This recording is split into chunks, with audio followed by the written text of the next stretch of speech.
Misy ny tolotra vaovao ao anivon'ny Canal Sat chaîne vaovao zany no misy ao anivon'ity Canal Sat ity tsy maintsy manao ny antsoina hoe mémorisation na décodeur ireo mpanjifa mba ahafahana mahazo izany tolotra vaovao izany toy izao manaraka izao ny fanazavana.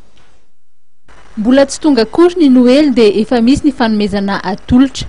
Chaîne vaovao no manatombo indray ireo bouquet Canal Sat ary tsy mitombo akory ny vola aloha amin'izany.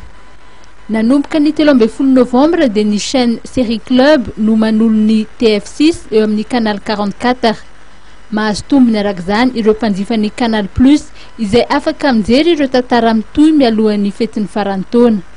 Karazana tantara mitohy maro no tonga ao amin'ny Canal Sat noho ny fisian'ny Série Club, raha tsy laza afatsy ny Seven Hope, Falling Skies na koa Blue Bloods.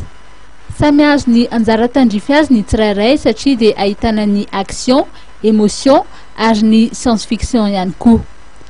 Raha ny tolotra vaovao no resana dia hofaly ireo izay liana amin'ny kolontsaina indiana amin'ny fahatongavan'ireo chaîne efatra vaovao amin'ny safidy Bollywood ka ao ny MTV India, Zikana Kazana, Zee Tamil sy ny Times Now. Mampananteny izany fa ho maro karazana sy ho feno ireo fandaharana. Isy ny vaovao ny Bollywood miaraka amin'ireo soradia maro loko izay ampitain'ny fahitalavitra MTV India na ihany koa ny fahafantarana ireo sakafo indiana ao amin'ny Zikana Kazana.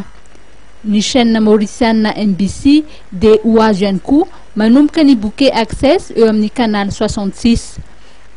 Mba ahafahana mahazo ireo tolotra vaovao ireo dia tsy maintsy atao ny mémorisation an'ilay décodeur raha manana décodeur mitovy amin'ny eo amin'ny sary ny mpanjifa.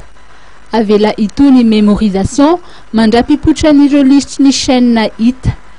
Safidin'ny mpanjifa avy eo ny faritra misy azy mba azahoana ny torolalan'ny fandaharana na ny guide des programmes mifandraika amin'ny oran'ny faritra misy azy.